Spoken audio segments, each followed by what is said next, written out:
Por exemplo, lá na época da pandemia, em 2020, a taxa básica de juros estava em torno de 2% no ano, exemplo. A renda fixa sempre cumpriu, digamos, a sua função, que era, ninguém vai colocar reserva de emergência lá na Bolsa de Valores. Ela tinha a sua função. A Bolsa de Valores também não perdeu a sua função, porque a Selic estava 2%.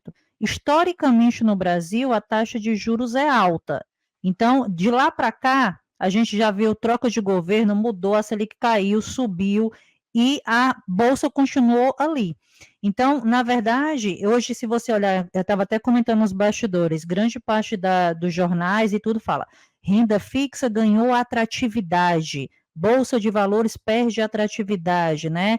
Grande parte das pessoas vão atrás, principalmente dessa taxa de juros mais alta. Aí eu faço a pergunta justamente por dois, olhando mais para a Loísa, que é aquela questão lá da perda fixa, tão comentada lá pelo BAS. Como é que a Loísa vê a questão da renda fixa e do papel da Bolsa de Valores? Porque, por exemplo, Lu, que é que o pessoal fala muito, por que eu vou investir lá na Bolsa se eu já estou ganhando aqui 10%, não sei quanto, na renda fixa? Qual é a diferença da renda fixa para a renda passiva, por exemplo? Acho que é muito comum as pessoas caírem nesse erro, né, Vã, de comparar a banana com maçã, né? Ficar comparando Selic com rentabilidade em dividendos, com retorno total em ações, né? São tipos de investimentos diferentes para objetivos diferentes. Logicamente que nós temos também alguma parte do nosso portfólio em renda fixa, mas para aquilo que ela se determina a fazer, não tem muita opção além disso, que é você pelo menos manter alguma coisa do seu poder de compra, seja para uma emergência ou seja para uma reserva de oportunidade, mas invariavelmente, geralmente esses recursos acabam indo para a bolsa mais cedo ou mais tarde, a depender, de novo, como o próprio nome sugere, das oportunidades que a bolsa vai nos dando, né? Então, para dar um pouquinho mais de cor para vocês, né? Claro que a gente não consegue generalizar, mas taxa de juros alta geralmente é ruim, muito maléfica para empresas que dependem, obviamente, né? Tenham bastante correlação com a atividade do país, né? Com a atividade doméstica, com PIB, com disponibilidade de renda, e principalmente empresas que estejam numa situação mais alavancada, ou seja, com uma dívida um pouquinho mais alta. Porque aí, obviamente, parte dos seus recursos vão ser drenados também para o serviço de dívida, né, e coisas do tipo. Então, não é um cenário muito bom para empresas que estão em fase de investimento, né?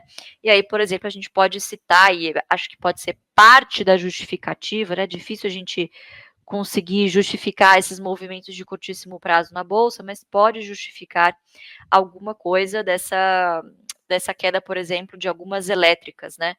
Várias aí em processo de investimento ou passando por alguma fase de aquisição, né? Então, crescimento orgânico e inorgânico, e claro que aí acaba não sendo um momento muito positivo. Mas via de regra, não muda nada para a gente aqui em termos de vou para uma estratégia ou vou para outra. Também vejo muita gente, não, agora é hora da renda fixa, depois é a hora da bolsa. Você tem que pensar no seu patrimônio como uma grande caixa, e aí você vai dividindo em várias caixinhas lá dentro. Caixinha do curto, do médio e do longo prazo. Caixinha do curto, reserva de emergência, ou aquele recurso que você vai precisar, né, no curtíssimo prazo para pagar alguma outra conta grande, alguma coisa do tipo. Médio prazo é a caixinha dos seus sonhos. Então, você está guardando grana para ir viajar, fazer um intercâmbio, comprar um carro, quitar uma dívida, coisas do tipo, você aloca ali na renda fixa também, a médio prazo, mas aí com perfil de produto que possa te dar uma certa liberdade a mais de você pegar uma carência maior, uma rentabilidade um pouquinho melhor, né? E por último, a caixinha do longo prazo, pessoal, que é aí onde se encaixam as ações, né? E eu entendo essa ansiedade da pessoa que quer pular etapas, né? Mas é muito importante você ter a sua reserva de emergência ali paradinha, garantida na renda fixa, para que você tenha justamente a tranquilidade de poder fazer a sua carteira previdenciária.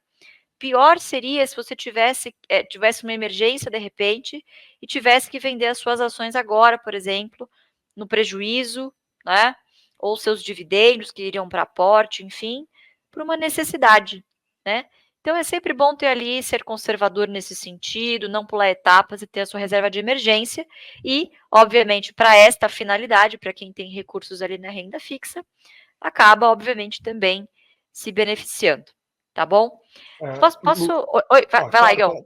Não, Uhum. pode ir Só lá, pode ir lá. complementar aqui, um ponto importante também que eu vejo o pessoal sempre comparando renda fixa com ação, que eu acho que passa às vezes um pouquinho despercebido, né? Quando você analisa talvez como uma TIR, né, uma taxa interna de retorno do processo ali, se você compra hoje uma ação, sei lá, a gente tem aí Taesa com um DPA de 11%, Vale de 10%, quando você compra isso, essa ação provavelmente vai dar alguma alta ou puxar o preço até fazer esse pagamento de dividendo, que na época pode estar por volta dos 6, 5%.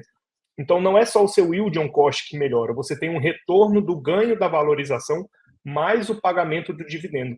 E isso a gente já tem só no dividendo aqui, basicamente, um retorno igual a Selic.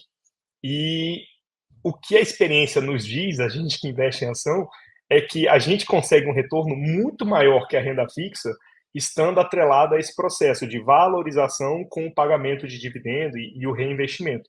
Então, a renda fixa acaba sendo um pouco travada no processo. Você vai ter, a não ser que vou tradar a curva de juros, mas a gente já está falando algo muito mais avançado e que acaba, ao meu ver, sendo melhor ficar nas ações mesmo. Então, acho que esse é um ponto, quando você analisa a TIR, que as empresas fazem, elas quando vão fazer investimentos, elas sempre calculam a TIR, de qual projeto ela vai investir. Então, acho que se você enxergar o investimento da ação como uma TIR, considerando os dividendos mais a valorização, você vai ver que isso é muito maior do que a renda fixa.